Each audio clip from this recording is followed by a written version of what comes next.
Hidup buruh. Hidup! Hidup petani. Hidup! Hidup mahasiswa. Hidup! Pertama kali saya mengucapkan salut terhadap persatuan yang digagas oleh kawan-kawan di Karawang. Kenapa? Karena persatuan di Karawang ini jauh lebih maju. Karena persatuan di Karawang pada hari ini juga merangkul berbagai macam elemen gerakan rakyat. Barusan ada kawan kita dari Serikat Petani Karawang.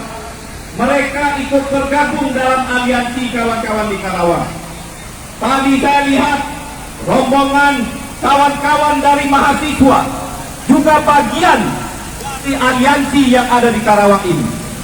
Lalu ada kawan-kawan kita dari kelompok Islam yang juga ikut bergabung dan mendukung persatuan kawan-kawan yang ada di Karawang.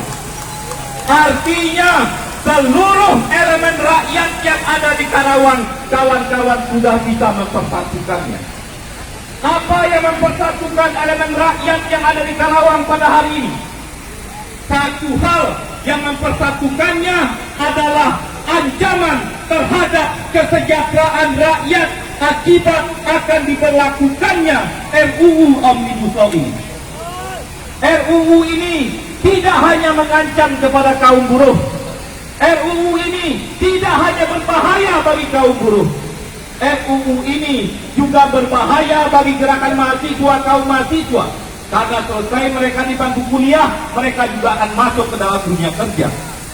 RUU ini juga berbahaya kepada kaum tani, karena di dalam klausternya juga ada tentang pembebasan lahan, juga ada tentang persoalan AMDAL.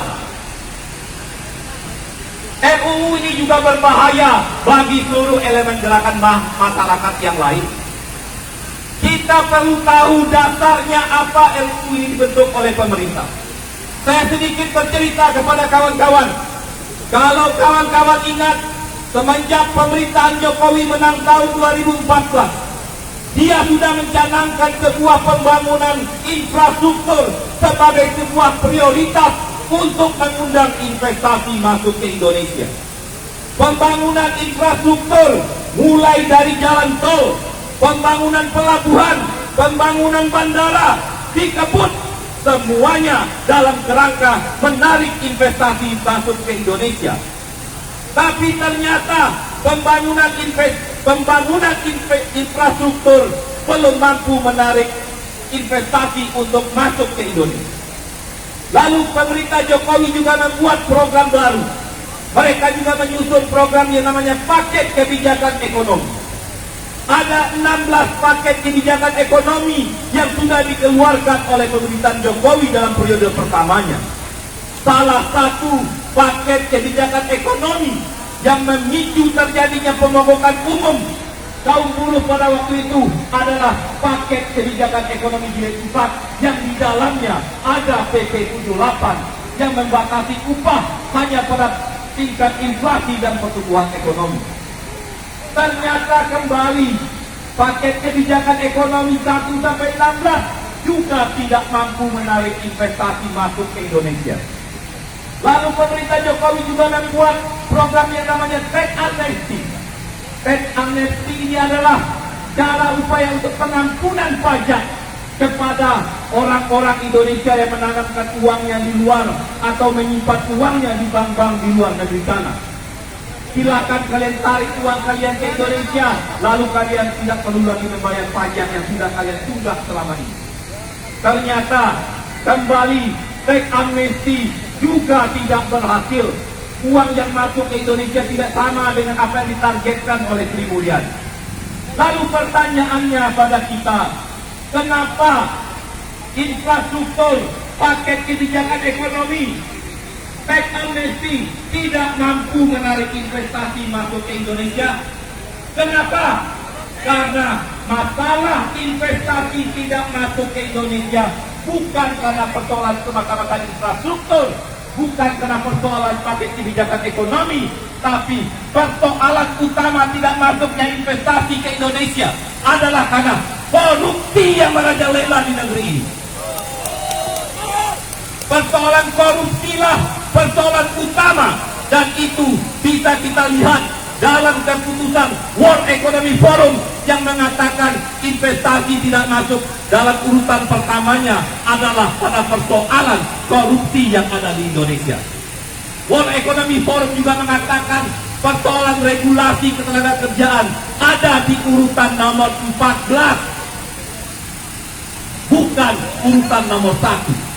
Tapi aneh, tidak cukup sampai di situ. Pemerintah dalam periode keduanya setelah dilantik, dia mengeluarkan lagi aturan baru yang namanya Omnibus Law. Bahasa yang aneh di kuping kita selama ini. Ternyata Omnibus Law adalah sebuah mekanisme hukum di mana satu undang-undang bisa merevisi banyak undang-undang pada hari ini. Dalam Omnibus Law ada 79 undang-undang yang direvisi oleh satu undang-undang cipta kerja ini. Ada 1000 pasal lebih yang direvisi di dalam undang-undang Omnibus Law.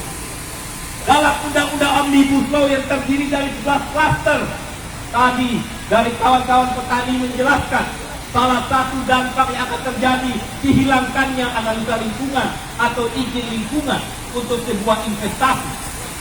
Lalu juga tentang persoalan yang lain, kita akan melihat kompensasi yang diberikan dalam bentuk insentif pajak kepada pengusaha akan diberi kelonggaran. Bahkan ada pajak-pajak yang dihapus untuk pengusaha. Tapi sebaliknya, rakyat akan semakin dipajakin. Pajak-pajak terhadap rakyat akan semakin dibesarkan. Oh, benar.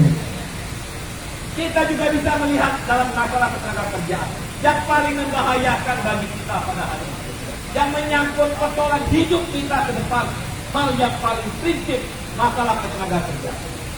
Saya akan mengambil hanya beberapa contoh, karena tadi kawan-kawan sudah banyak menyampaikan satu hal yang paling mendasar yang akan dirasakan oleh buruh Karawang dalam waktu dekat ini.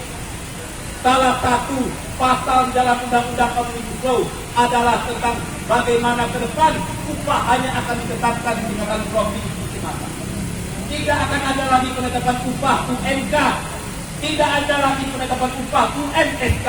Itu semua akan dihilangkan. Artinya apa?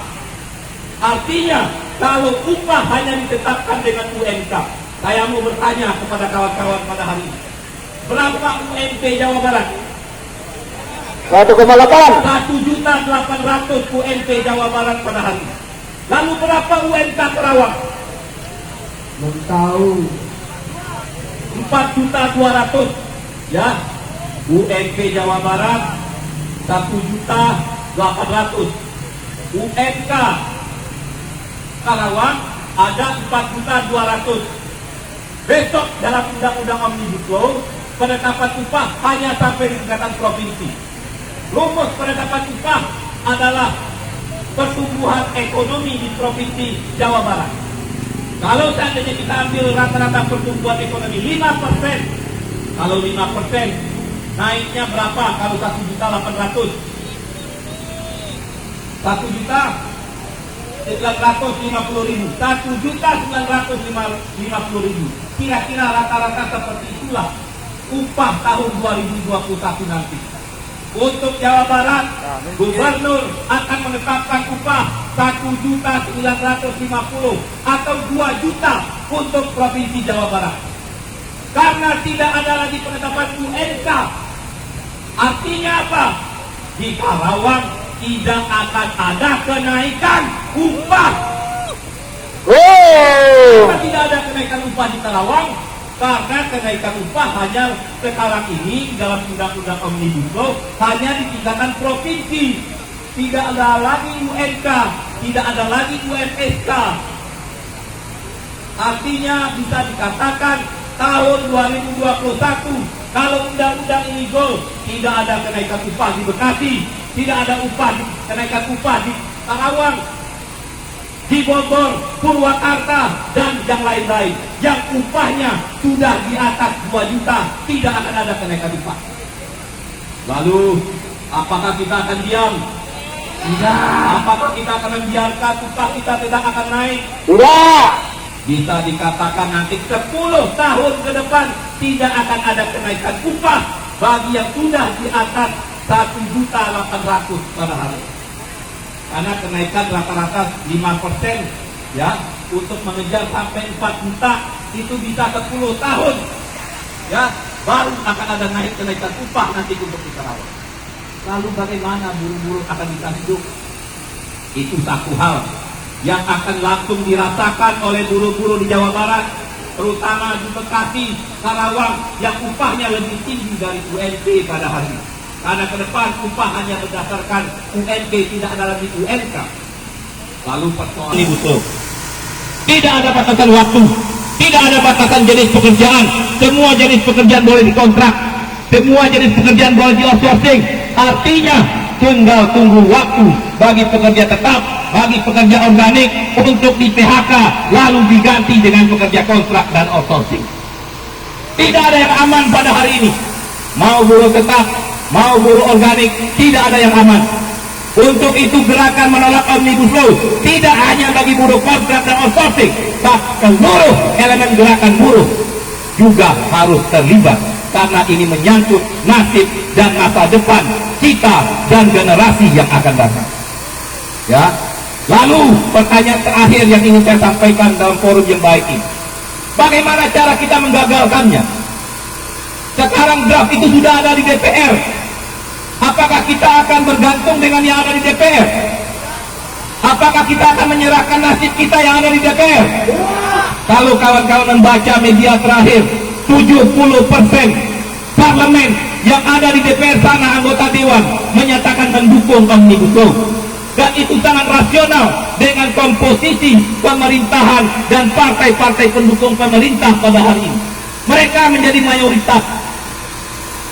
Partai politik pendukung pemerintah menjadi mayoritas di parlemen. Sehingga kita tidak bisa bergantung kepada parlemen. Kita tidak bisa berharap dari pemerintah eksekutif yang ada pada hari ini.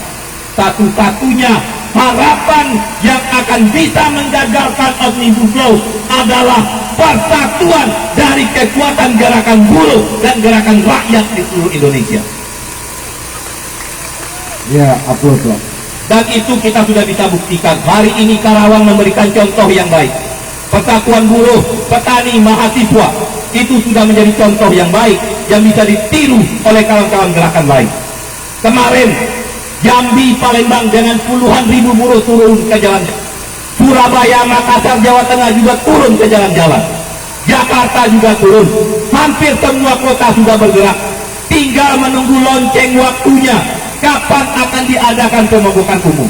Karena kalau tadi kita berbicara pemogokan umum, tidak hanya buruh yang akan melakukan pemogokan, kampus juga akan dikosongkan oleh mahasiswa-mahasiswa. Mereka juga sudah mempersiapkan diri, dan kawan-kawan bisa melihat Gejayan memanggil adalah serine bagi seluruh kekuatan gerakan mahasiswa di seluruh Indonesia. Gejayan memanggil sudah menyebar, dan dalam waktu dekat berbagai macam gerakan mahasiswa akan tumpah ruah ke jalan-jalan. Sehingga persatuan gerakan rakyat satu-satunya cara untuk menggagalkan Omnibus Law. Hidup buruh, hidup rakyat, siap berjuang, siap, siap mogok, siap, siap mogok, siap. Terima kasih. Wassalamualaikum warahmatullahi wabarakatuh. Ya, oplos dong. Dan konfederasi dari